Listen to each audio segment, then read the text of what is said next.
अस्सलाम वालेकुम, this is हुमैना Basit for promotion of knowledge. तो आज हमारी कुरान सीखने की क्लास 6 है सूरतुल बकरा की। तो सूरतुल बकरा की आयत नंबर 7 को आज हम पढ़ेंगे। तो आयत है खतमल्लाहु अला कुलूबिहिम व अला समअहिम व अला अबसारिहिम गिशावतुम व लहुम अज़ाबुन अज़ीम।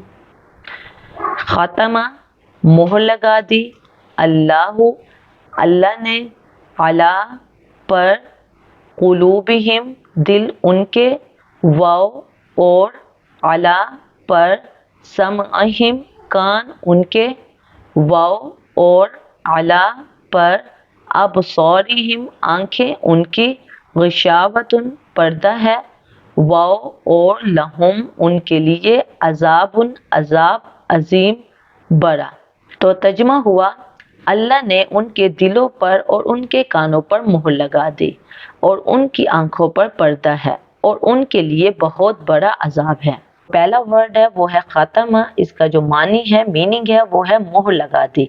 अल्लाह है सेट अ सील। और इसका जो मादा है, रूट है, वो है खा ता मीम। और कोई भी कुरान पाक में वर्ड हो वो इस्म होता है यानी कि नाउन, फेल होता है यानी कि वर्ब, हर्फ होता है यानी कि पार्टिकल। तो खातमा क्या है, वो फेल है यानी कि वर्ब है। कौन सा फेल है? फेल माजी वाहिद मुजक्कर गायब है। आपको टेबल नजर आ रहा है, इसमें खातमा यानी कि फेल माजी वाहिद मुजक्कर गायब यूज हुआ है। तो इसका जो बाब है वो है खातमा यख्तिमु खत्मन, यानी कि मस्दर जो है वो खत्मन है और बाब ज़ारबा यजरिबु है। ऐसे खातमा का मतलब है खत्म करना, लेकिन आगे अला की वजह से हम मोहर लगाना। ये जो आगे अला आ रहा है तो इस वजह से खातमा का मतलब हो गया है मोहर लगा दी। इसके बाद जो अगला वर्ड है वो अल्लाह है। तो ये दो वर्ड है अल और इला। अल और इला जब मिलते हैं तो अल्लाह पढ़ते हैं। तो इसका मानी जो है वो है अल्लाह ने, और इसका जो मादा है अल्लाह का वो हमजा लाम हा है। और अल्लाह क्या है, वो इस्म है यानी कि नाउन है और प्रॉपर नाउन है, ये अल्लाह का जाती नाम है। अल्लाह की पेश बताती है कि अल्लाह फाइल है। ये देखें यहाँ जो पेश लगी हुई है ये बता रही है कि अल्लाह फाइल है यानी कि अल्लाह ने। उसके बाद है अला। अला का मतलब है ऊपर यानी कि ऑन, और ये हर्फ है यानी कि पार्टिकल है और हर्फे जार है यानी कि प्रेपोजिशन है। अब अला जो है वो हर्फे जार है। अला के बाद जो अगला वर्ड है वो है कुलूबी। अब कुलूबी बा के नीचे जो जेर है वो इस वजह से है क्योंकि अला लगा हुआ है, हर्फे जार लगा हुआ है। हर्फे जार के बाद जो अगला वर्ड होता है वो मजरूर होता है यानी कि उसके नीचे जेर आती है। अला का अगला वर्ड क्या है, कुलूबिहिम है ना, तो बा के नीचे जो जेर है वो यही बता रही है कि ये कुलूबी जो है वो मजरूर है अला की वजह से। और ये दो वर्ड मिलके मुरक्कबे जारी बना रहे हैं। तो कुलूबिहिम, तो ये दो वर्ड हैं कुलूबी और हिम। और बा के नीचे जो जेर है वो इसलिए है क्योंकि इससे पहले अला आया है, हरफे जार आए हैं। कुलूबिहिम का मतलब जो है वो है उनके दिलों के यानी कि देयर हार्ट्स। और इसका जो मादा है वो कौफ लाम बा है। कुलूबी जो है वो इस्म है यानी कि नाउन है, और हिम जो है वो इसमें ज़मीर है यानी कि पर्सनल प्रोनाउन है। कौन सा इसमें ज़मीर है? इसमें ज़मीर जमा मुज़क्कर गायब है। इसमें ज़मीर का टेबल नजर आ रहा है, इम यानी कि इसमें ज़मीर जमा मुज़क्कर गायब यूज हुआ है। अब कुलूबिहिम मिल के क्या है, ये दो वर्ड कुलूबिहिम क्या बना रहे हैं, मुरक्कब इजाफी बना रहे हैं। कुलूबी मुजाफ है और हिम जो है वो मुजाफ इला है। मुरक्कब इजाफी में दो इस्म होते हैं, दोनों का एक दूसरे से ताल्लुक होता है। पहला मुजाफ होता है, दूसरा मुजाफ इले होता है। पहले इस्म को दूसरे इस्म से मंसूब किया जाता है यानी दिल उनके, कुलूबिहिम दिल उनके। तो पहले इस्म को दूसरे इस्म से मंसूब किया जाता है मुरक्कब इजाफी में। तो कुलूब भी यानी कि कुलूब जो है वो मुजाफ है, तो मुजाफ पे अल और तनवीन नहीं आती। तो इसलिए ना कुलूब पे शुरू में अल आया है ना आखिर में तनवीन आई है क्योंकि ये मुजाफ है।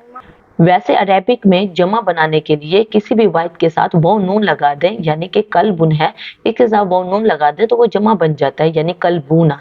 लेकिन वो उसको कहते हैं जमा सालिम, यानी कल्बुन पूरा रहा, सालिम रहा, उसके साथ वो नून हमने लगा दिया तो वो जमा सालिम बन गया। लेकिन यहाँ वाहिद कल्बुन है और इसकी जमा जो है वो कुलूबुन है, तो ये पूरा सालिम नहीं रहा, तो ये जो जमा है इसे जमा मुकस्सर कहेंगे। इसके बाद है वाला, वाव और अला पर। वाव और अला ऊपर, इसका मीनिंग है एंड ऑन। اور واو جو ہے وہ حرف عطف ہے یعنی کوآرڈینیٹڈ کنجنکشن ہے، اور الا جو ہے وہ حرف جار ہے یعنی کہ پریپوزیشن ہے، اور حرف جار کے بعد جو اگلا ورڈ ہوتا ہے وہ مجرور ہوتا ہے یعنی سمعہم۔ اب سمعہم دو ورڈ ہیں، ایک سمعی اور ایک ہم۔ اب سمعی عین کے نیچے جو زیر ہے وہ یہ بتا رہی ہے کہ سمعی مجرور ہے، کس وجہ سے؟ یہ اس الا کی وجہ سے۔ حرف جار اور مجرور مل کے مرکب جاری بناتے ہیں، تو سمعہم۔ اب سمعہم بھی ایک مرکب بن رہا ہے، سمعی مضاف ہے اور ہم مضاف الیہ ہے، تو یہ دو ورڈ مل کے مرکب اضافی بنا رہے ہیں۔ سمعہم مرکب اضافی بنا رہے ہیں جس میں سمعی مضاف ہے اور ہم جو ہے وہ مضاف الیہ ہے، اور الا سمعی مرکب جاری ہے جس میں الا جو ہے وہ حرف جار ہے اور سمعی مجرور ہے اور مرکب جاری بن رہا ہے۔ تو اس کا مطلب ہوا کہ سمعی ایٹ اے ٹائم میں مجرور بھی ہے اور مضاف بھی ہے۔ مجرور اس لیے ہے عین کے نیچے زیر آ رہی ہے الا کی وجہ سے، اور مضاف ہے ہم کی وجہ سے، اس لیے اس کے اوپر نہ ال آئی ہے اور نہ ہی تنوین آئی ہے۔ اس کے بعد ہے ابصارہم، یہ بھی دو ورڈ ہیں یعنی کہ ابصار اور ہم، ان کی آنکھوں کے their vision، اور اس کا جو مادہ ہے وہ با صاد را ہے، اور ابصار جو ہے وہ اسم ہے یعنی کہ ناؤن ہے، اور ہم جو ہے وہ اس میں ضمیر ہے یعنی کہ پرسنل پروناؤن ہے، جمع مذکر غائب۔ ابصارہم پھر مضاف اور مضاف الیہ ہیں، اور یہ دو ورڈ مل کے ابصارہم مرکب اضافی بنا رہے ہیں۔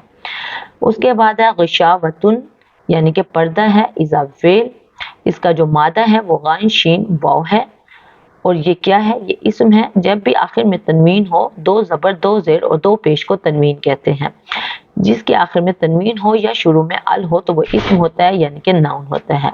اور غشاوۃن کیا ہے؟ وہ غاشیہ یکشا کا مصدر ہے یعنی کہ باب سامیہ یسمع کا مصدر ہے غشاوۃن، اس کا مطلب ہے چھا جانا۔ وَلَهُمْ تین ورڈ ہیں یعنی کہ واو، لا اور ہم، اور ان کے لیے and for them، واو جو ہے وہ حرف عطف ہے یعنی کنجکشن ہے، لا جو ہے وہ حرف جار ہے یعنی کہ پریپوزیشن ہے، ہم جو ہے وہ اس میں ضمیر ہے یعنی کہ پرسنل پروناؤن ہے، اس میں ضمیر جمع مذکر غائب ہے، اور لہم جو ہے لام حرف جار اور ہم مجرور، اور یہ دو ورڈ مل کے مرکب جاری بنا رہے ہیں۔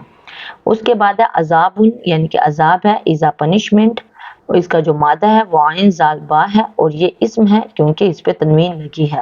عظیم یعنی کہ بہت بڑا، گریٹ، اور اس کا جو مادہ ہے وہ عین زوئے میم ہے۔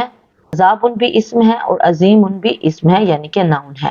اب یہ دو ورڈ کیا ہیں؟ یہ دو ورڈ مل کے مرکب توصیفی بنا رہے ہیں، یعنی اس میں پہلا موصوف ہوتا ہے اور دوسرا صفت ہوتا ہے۔ عذاب جو ہے وہ موصوف ہے اور عظیم جو ہے وہ صفت ہے۔ مرکب توصیفی کی ڈیفینیشن آپ کو نظر آ رہی ہے، آپ اس میں اچھے طریقے سے دیکھ لیں مرکب توصیفی کیا ہوتا ہے، جس میں پہلا موصوف ہوتا ہے یعنی جس کی تعریف کی جائے، اور دوسری صفت ہوتی ہے یعنی کہ وہ تعریف، تو عذاب اور عظیم بہت بڑا، تو عظیم جو ہے وہ صفت ہے اور عذاب جو ہے وہ موصوف ہے یعنی اس کی صفت بیان کی جا رہی ہے کہ بہت بڑا عذاب ہے، اور عظیم جو ہے وہ عظمت مصدر سے صفت مشبہ ہے۔ صفت مشبہ کی ڈیفینیشن بھی آپ کو نظر آ رہی ہے، اس میں عظیم یعنی کہ فاعل کے وزن پہ صفت مشبہ ہے عظیم۔ تو اب ہم سمجھتے ہیں کہ اس میں اللہ تعالی ہمیں فرما کیا رہے ہیں۔